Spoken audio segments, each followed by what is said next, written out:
एक कहावत है, गए थे चौबे बनने और लौट आए छब्बे बनकर। समाजवादी पार्टी के एक बड़बड़े नेता की ऐसी ही करतूत जिससे पूरी पार्टी हो गई सर्वसात, चोरी और सीनाजोरी।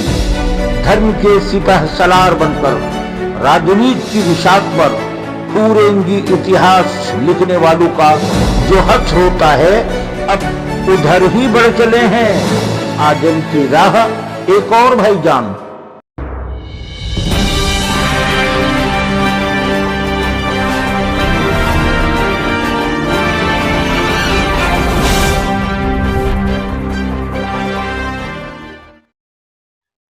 नमस्कार। जैसे पिछली दो खबरें हमारी उथल पुथल की थी, वैसी एक और खबर उथल पुथल की, एक नई जानकारी, एक नए तथ्य, एक नई घटनाक्रम के साथ। ये तो पूरा देश जानता है कि एक जमाना था जब समाजवादी पार्टी की सरकार थी, मुलायम सिंह यादव मुख्यमंत्री हुआ करते थे।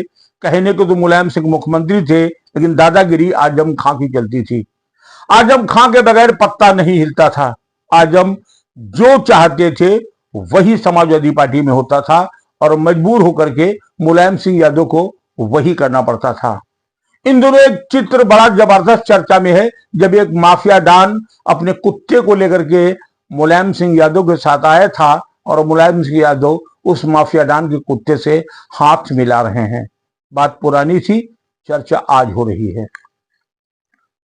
तो वो आजम खां जिनके इशारे पर ही पूरी समाजवादी पार्टी चलती, यानी कि सूबे का एक एक पत्ता बगैर आजम खां के नहीं हिलता था। लेकिन दिन जब बदले तो आजम खां जेल की सलाखों के पीछे पहुंचे, उनकी सल्तनत तबाह कर दी गई। बुलडोजर बाबा ने उनकी सारी अवैध संपत्तियों पर बुलडोजर चला दिया। जिन लोगों को प्रताड़ित किया था उनके सबके मुकदमे पंजीकृत करा दिए गए। 100 से ऊपर ज्यादा मुकदमे आजम खां पर ला दिए गए।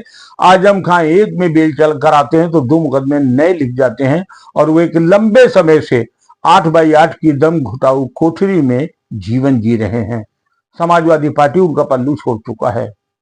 ऐसे में कुछ मुस्लिम नेताओं को लगा कि जब आजम खान नहीं है तो क्यों ना आजम खां की जगह ले ली जाए, और उसी आजम खां की जगह लेने के लिए एक नाम उठा बर्क साहब का।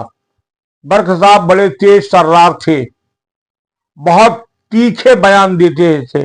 खास तौर से मजहबी मामलों में बर्क साहब बहुत जबरदस्त बोलते थे। वो ये भी नहीं देखते थे किसी को बुरा लगेगा कि भला लगेगा, उन्हें बोलना था, बोलते थे, क्योंकि उनको मुसलमानों की रहनुमाई करना था और मुसलमानों को टिकट देने थे। बर्क साहब के देहांत के बाद उनका पोता जियाउर रहमान बर्क को समाजवादी पार्टी ने अपना टिकट दिया और वो जियाउर रहमान बर्क को टिकट दिया और संभल से जियाउर रहमान बर्क सांसद हो गए। जियाउर रहमान अपने पुश्तैनी चाल पे ही चले और वैसे ही बयानबाजी उन्होंने देनी शुरू की, वैसे ही गरम मिजाजी दिखानी शुरू कर दी, वैसे ही मुस्लिम हित की बात करने लगे और बिल्कुल ऐसा लगा जैसे उत्तर प्रदेश का सारा मुस्लिम वोटर या नेता सब बर्क साहब के पीछे पीछे चलेगा। लेकिन अचानक एक मामला उठा मस्जिद की जांच को लेकर के। ये कहा गया कि इसमें मंदिर है। मंदिर और मस्जिद के विवाद पर जब कमीशन जांच करने पहुंचा तो दंगा हुआ, आगजनी हुई, लूटपाट हुई, गोलियां चली, 5 लोग मारे गए। पूरा देश जानता है, आप भी जानते हो, इसमें ज्यादा डिटेल बताने की आवश्यकता नहीं है।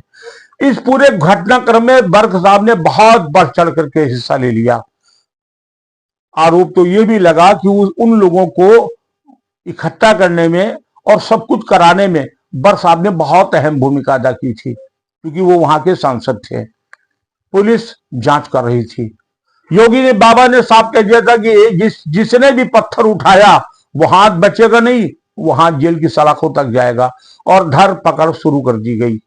बिल बिलाना वाजिब था। अखिलेश भी बिल बिलाए, राहुल गांधी भी बिल बिलाए, समाजवादी पार्टी और कांग्रेस बिल बिलाई। दोनों के नेता दौड़े दौड़े भागे भागे जाने लगे, लेकिन पुलिस ने किसी को घुसने नहीं दिया कि जब तक माहौल गर्म है किसी को जाने नहीं दिया जाएगा। बर्क साहब पैतरेबाजी कर रहे थे, लेकिन वो ये भूल चुके थे कि उत्तर प्रदेश में हुकूमत एक योगी के हाथ में है, एक बाबा के हाथ में है, एक ऐसे संत के हाथ में है जिसके हाथ में कमंडल नहीं बुलडोजर है, और बुलडोजर चलने में कोताही नहीं करता है।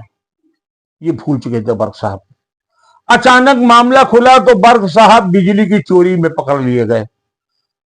क्या विडंबना कहा जाएगा और क्या जवाब देंगे अखिलेश यादव कि समाजवादी पार्टी कभी मुर्गी चोरी का मुकदमा दर्ज होता है, किसी नेता पर भैंस चोरी का मुकदमा दर्ज होता है, किसी नेता पर भैंस चोरी का, बकरी चोरी का, और खुद अखिलेश पर टोटी चोरी का आरोप लगा, और अब उनके एक सांसद पर बिजली चोरी का मुकदमा पंजीकृत कर दिया गया है। बर्क साहब की एक पुरानी फाइल भी खुल गई जिसमें वो मोटर गाड़ी चला रहे थे और एक्सीडेंट में एक को मार के मौके से भाग गए थे, उसमें भी बर्क साहब पर मुकदमा चलेगा, बर्क साहब जेल जाएंगे। बिजली चोरी का मामला बहुत संगीन है। एक मस्जिद से बाकायदा एक ऐसा ट्रांसफार्मर पकड़ लिया गया कि सैकड़ों कनेक्शन फ्री बांटे जा रहे थे। आप आश्चर्य करेंगे, आप भले ही 2, 4, 5, 6 हजार रुपया महीना बिजली का बिल भरते हो, लेकिन पिछले 4-5 महीनों से बर्क साहब का बिजली का जो बिल आ रहा था वो शून्य था, यानी 200 रुपया किराया खाली मीटर का पड़ रहा था। क्यों? क्योंकि बर्क साहब के बच्चे, परिवार हाथ से झालने वाला पंखा जलाते थे, ठंडे पानी से नहाते थे, हीटर तो था ही नहीं, एसी का उन्होंने कभी मुंह नहीं देखा, टाट के पर्दे लगाकर कैसे जीवन गुजर रहे। इसीलिए तो 2 किलोवाट के ऊपर 18 किलोवाट बिजली खपत कर रहे थे, बिल आ नहीं रहा था, मुकदमा पंजीकृत कर लिया गया है। और ऐसा अब राजनीतिक गलियारों में चर्चा है, जो हश्र कभी आजम खां का हुआ था वही हश्र अब बर्क साहब का होने जा रहा है। हो सकता है आजम खां के बगल की ही बैरिक साफ करा दी गई हो बर्क के लिए, क्योंकि राजनीति और कानून दोनों अलग विषय हैं। अगर आप हिंदुस्तान में रहते हैं तो हिंदुस्तान के कानून को आपको मानना पड़ेगा। सांसद होने का तात्पर्य ये नहीं है कि आप चोरी भी करेंगे और सीना जोरी भी करेंगे। अगर आप चोरी भी करेंगे और सीना जोरी भी करेंगे तो ये बात अपने जहन में बैठा लीजिए कि उत्तर प्रदेश में बाबा की सरकार है, बाबा कुछ नया करने जा रहे हैं। क्या? अगले अंक में देखिएगा। नमस्कार।